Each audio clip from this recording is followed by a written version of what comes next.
ciri-ciri orang yang kena sihir. Yang pertama, sering kali mimpi buruk.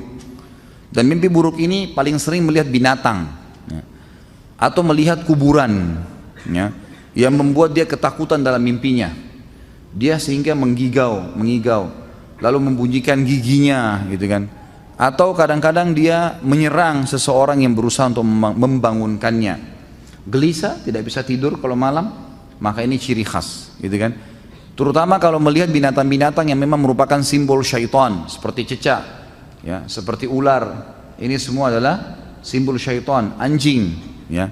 Sebagaimana Nabi SAW menjelaskan masalah itu, ya.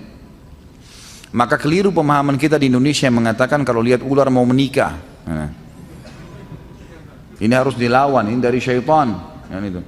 Katanya kalau lihat ular mau menikah, gitu kan. Ini tidak benar. Kalau nenek-nenek 90 tahun lihat ular, bagaimana? Nah. Ini kadang-kadang ularnya macam-macam. Ada ular yang dilihat hitam, ya. Umumnya itu selalu warna-warna gelap, hitam, berusaha menyerangnya, menakut-nakutinya, melilit tubuhnya. Ini yang pertama, sering mimpi. Kalau mimpi menakutkan begini, berarti dia sedang disihir. Sihir itu berusaha untuk merusak dia, ya, menakut-nakuti dia sehingga dia tidak berprestasi dalam kehidupan. Yang kedua, mimpi juga sama, masih masuk dalam poin pertama mimpi tadi, tapi mimpi yang kedua adalah orang mimpi diikuti dengan hawa nafsu. Sering mimpi junub, sering mimpi didatangi oleh laki-laki atau perempuan. Bisa saja laki-laki atau perempuan itu adalah orang yang pernah dia suka sebelumnya atau yang suka dia. Dan ini syaitan buka pintu itu. Mungkin orang-orang itu yang menyihirnya, atau memang dasarnya dia tidak kenal siapa orang itu. Mungkin dalam bentuk makhluk yang besar atau kelihatannya hitam, dan ini berarti ada jin yang menyukainya. Ada jin yang menyukainya. Dan saya sarankan jangan suka-sukaan sama jin. Tidak ada gunanya, nggak kelihatan, gitu kan. Dan jin yang paling cantik pernah buat pengakuan. Mau dengar? Hah? Ada nggak? Siapa tahu ada yang mau melamar, boleh lah. Ada seorang syekh di Madinah, saya dengar kaset beliau. Semoga Allah ampuni saya kalau saya keliru, tapi saya ingatnya waktu sama saya pernah dengar itu. Jadi beliau kalau ruqyah, murid-muridnya rekam di kaset. Zaman dulu masih ada kaset-kaset gitu, pakai kaset.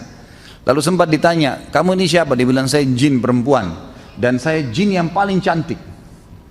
Kata syekhnya, memang kau bagaimana? Dia bilang, mata saya 1, kaki saya 9. Ada yang mau?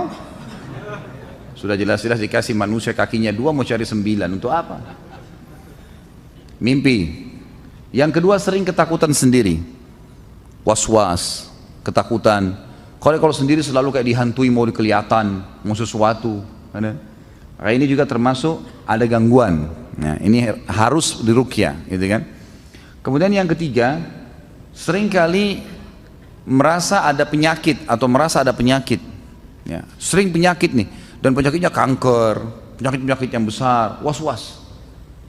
Dan ini saya pernah menemukan ada kasus pasien yang ternyata dia nggak ada kankernya, cuma menurut medis tiba-tiba sudah stadium 4 tanpa sebab, akhirnya operasi, akhirnya kandungannya ditutup, akhirnya begini dan seterusnya. Kesian, semoga Allah sembuhkan, ya. Tapi seperti itulah keadaannya, dan ini sering terjadi. Ini semua dari syaitan, dari sihir, dan harus dilawan. Itu bisa dilawan. Kemudian juga termasuk di sini orang yang indikasi kena sihir itu orang yang pernah diukir-ukir badannya dengan istilah raja-raja, ukiran-ukiran. Mungkin pesannya supaya rumah tangganya langgeng, supaya setiap orang lihat dia suka, dan seterusnya, dan seterusnya.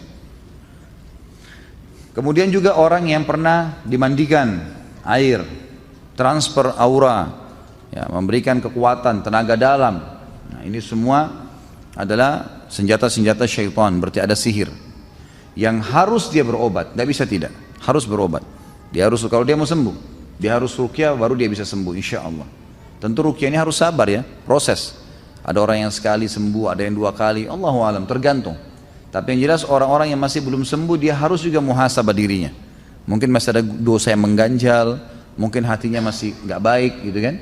Atau mungkin ada sesuatu yang memang dia traumatis dari masa dia kecil, masa dia kecil. Kadang-kadang ada jin keturunan, dan macam-macam lah, ya, macam-macam. Jadi yang jelas kalau ada indikasi-indikasi ini secara umum, maka antum semestinya harus berobat, insya Allah.